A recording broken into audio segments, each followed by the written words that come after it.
بسم اللہ الرحمن الرحیم الحمد للہ وحدہ والصلاة والسلام علی من لا نبی بعدہ اما بعد فاعوذ باللہ من الشیطان الرجیم بسم اللہ الرحمن الرحیم قل لا اسألکم علیہ اجرا الا المودۃ فی القربى آمنت باللہ صدق اللہ مولانا العظیم۔ ہم نواسۂ رسول، جگر گوشہ بطول، پیکر صبر و رضا سیدنا امام حسین علیہ السلام کی بارگاہ میں خراج عقیدت پیش کریں گے۔ نواسۂ رسول سیدنا امام حسین علیہ السلام تاریخ اسلام کا وہ روشن ستارہ ہے کہ جن کو نبی کریم صلی اللہ علیہ وآلہ وسلم کے خاندان کا چشم و چراغ ہونے کا شرف ملا۔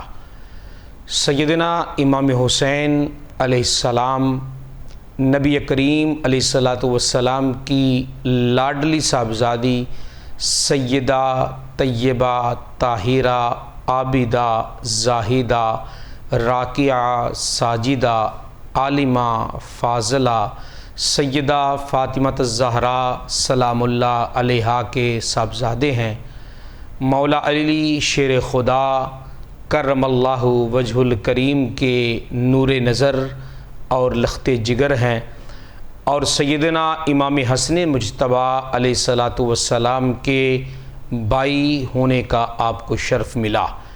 ناظرین کرام، تاریخ اسلام میں جب ہم نظر دوڑاتے ہیں تو ہمارے سامنے یہ بات آتی ہے کہ ہر نواسہ اپنے نانا کو عزیز ہوتا ہے اور ہر نانا اپنے نواسہ کو عزیز ہوتا ہے، لیکن تاریخ اسلام کا یہ ایک عظیم رشتہ ہے کہ نہ اس نانا جیسا کائنات میں کوئی نانا ہے اور نہ اس نواسہ جیسا کائنات میں کوئی نواسہ ہے۔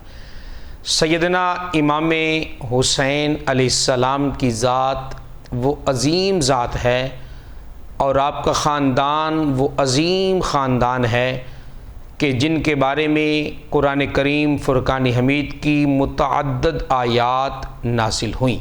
آج کے اس پروگرام میں ہم ان آیات مقدسہ میں سے چند آیات کو اپنے ناظرین کے سامنے رکھنے کی کوشش کریں گے کہ جن میں نبی کریم صلی اللہ علیہ وآلہ وسلم کی اہل بیت اطہار کی شانوں کو اور آپ سے عقیدت اور محبتوں کو بیان کیا گیا۔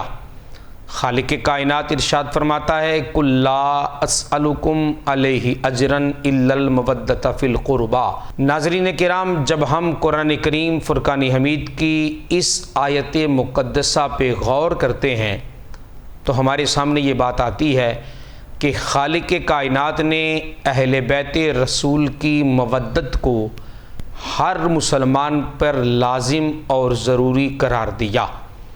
خالق کائنات ارشاد فرماتا ہے قل، اے محبوب آپ فرما دیجئے، لا اسألکم علیہ اجرا الا المودۃ فی القربى، اے لوگو میں تبلیغ دین پر تم سے کسی اجر کا سوال نہیں کرتا، الا المودۃ فی القربى، مگر اپنے قرابت داروں سے مودت کا تمہیں حکم دیتا ہوں۔ ناظرین کرام، قرآن کریم فرقان حمید کی اس آیت مقدسہ کا ایک ایک لفظ انتہائی قابل توجہ ہے۔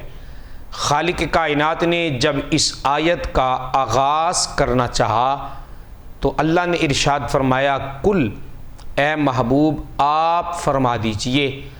اب یہ جو لفظ قل ہے، اگر ہم اسی لفظ قل پہ اگر ہم غور کریں تو ہمارے سامنے یہ بات آتی ہے، قرآن کریم فرقان حمید نے لفظ قل جس جگہ بھی ارشاد فرمایا، اس کے بعد دین کے جنس اہم ترین احکامات کی طرف اشارہ کرنا مقصود تھا۔ وہ احکامات ایسے احکامات تھے کہ جب تک انسان ان پہ عمل نہ کرتا تو انسان مسلمان ہی نہ کہلواتا۔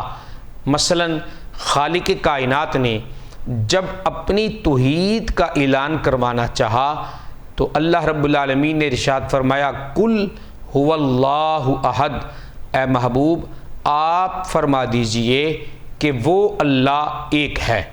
یعنی اللہ رب العالمین نے جب اپنی توحید کا اعلان کروانا چاہا تو لفظ کل استعمال فرمایا۔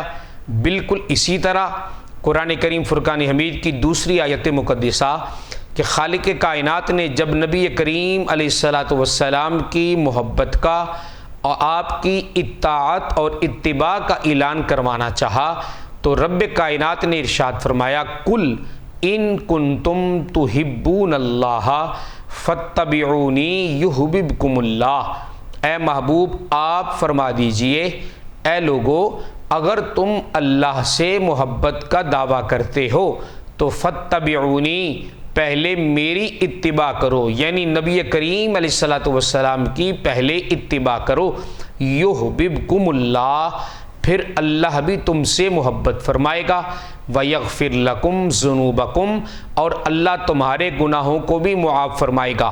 اور ناظرین کرام بالکل اسی طرح اگر ہم اور آیات مقدسہ کو بھی دیکھیں تو ہمارے سامنے یہ بات آتی ہے کہ لفظ کل قرآن میں جس جگہ بھی آیا ہے اس کے بعد دین کے جن اہم ترین احکامات کی طرف اشارہ کرنا مقصود تھا تو وہ احکامات ایسے احکامات تھے کہ جب تک بندہ ان پہ عمل نہ کرتا تو وہ بندہ مسلمان نہ کہلواتا۔ جیسے اللہ نے توحید کا اعلان کروانا چاہا تو مصطفیٰ سے کہا کل، اللہ نے اپنے نبی کی محبت کا اعلان کروانا چاہا تو سرکار دو عالم علیہ الصلوۃ والسلام سے فرمایا کہ کل، اے محبوب آپ فرما دیجئے۔ بالکل اسی طرح جب آقا کریم علیہ الصلوۃ والسلام کی اہل بیت کی مودت کا اعلان کروانا چاہا تو پھر خالق کائنات نے آقا کریم علیہ الصلوۃ والسلام سے فرمایا کہ کل، اے محبوب آپ فرما دیجئے۔ تو خلاصہ کلام یہ بنا کہ جب تک بندہ خدا کو ایک نہ مانے بندہ مسلمان نہیں کہلواتا۔ بالکل اسی طرح جب تک بندے کے دل میں آقا کریم علیہ الصلوۃ والسلام کی محبت نہ ہوگی تو بندہ کامل مومن نہیں کہلوائے گا۔ اور اسی طرح قرآن نے لفظ کل استعمال کر کے اس بات کی طرف اشارہ کر دیا کہ اللہ کو ایک ماننے کے ساتھ ساتھ نبی کریم علیہ الصلوۃ والسلام کی دل میں محبت پیدا کرنے کے ساتھ ساتھ آقا کریم علیہ الصلوۃ والسلام کی اہل بیت کی مودت جب بندہ مومن کے دل میں جب تک نہ ہوگی تو ایسا بندہ مومن کامل مومن نہیں کہلوائے گا۔ خالق کائنات نے فرمایا کل، اے محبوب آپ فرما دیجئے لا اسألکم علیہ اجرن، میں تم سے اس پر کسی اجر کا سوال نہیں کرتا۔ یعنی جس زمانے میں ہمارے نبی علیہ السلام آئے کفر اور شرک کی تاریکیوں میں بٹا ہوا زمانہ تھا۔ میرے نبی علیہ السلام نے اپنی تبلیغ کے ذریعے ان لوگوں کو دوزخ سے نکال کر جنت میں داخل کیا۔ کفر کے دہانے پہ کھڑے تھے، کفر سے نکال کر نور ایمان اور ایمان کی روشنی ان کو عطا کی۔ فرمایا لوگوں میں نے تمہیں اتنا کچھ عطا کیا ہے لیکن اتنا کچھ عطا کرنے کے بعد بھی میں تم سے کسی بدلے کا کسی اجر کا تم سے سوال نہیں کرتا، صرف ایک بات کا تمہیں حکم دیتا ہوں۔ وہ بات کیا ہے؟ اِلَّا الْمَوَدَّةَ فِي الْقُرْبَى، میرے قرابت داروں سے مودت رکھنا۔ ناظرین کرام بڑی غور طلب بات ہے، محبت نہیں کہا، مودت کا لفظ استعمال کیا ہے کہ محبت وہ ہوتی ہے جس میں کبھی نہ کبھی جدائی آ جاتی ہے، لیکن مودت اسے کہتے ہیں کہ جس میں جدائی نہیں آتی اور نہ جدائی قابل برداشت ہوتی ہے۔ گویا امت کا اہل بیت رسول سے جو تعلق ہے وہ اتنا مضبوط ہونا چاہیے کہ اس تعلق میں کبھی خلا آنا تو بڑی دور کی بات ہے، لفظ خلا بندہ سوچے بھی نہ کہ میں اہل بیت رسول سے جدا ہو جاؤں، ہرگز نہیں۔ اس لیے کہ دنیا میں بھی قبر اور حشر میں بھی اہل بیت رسول سے مودت اور رشتہ قائم اور دائم رکھنا شریعت اسلامیہ نے لازم اور ضروری قرار دیا۔ خالق کائنات اسی مودت پہ ہمیں قائم اور دائم رکھے۔ وآخر دعوانا ان الحمد للہ رب العالمین۔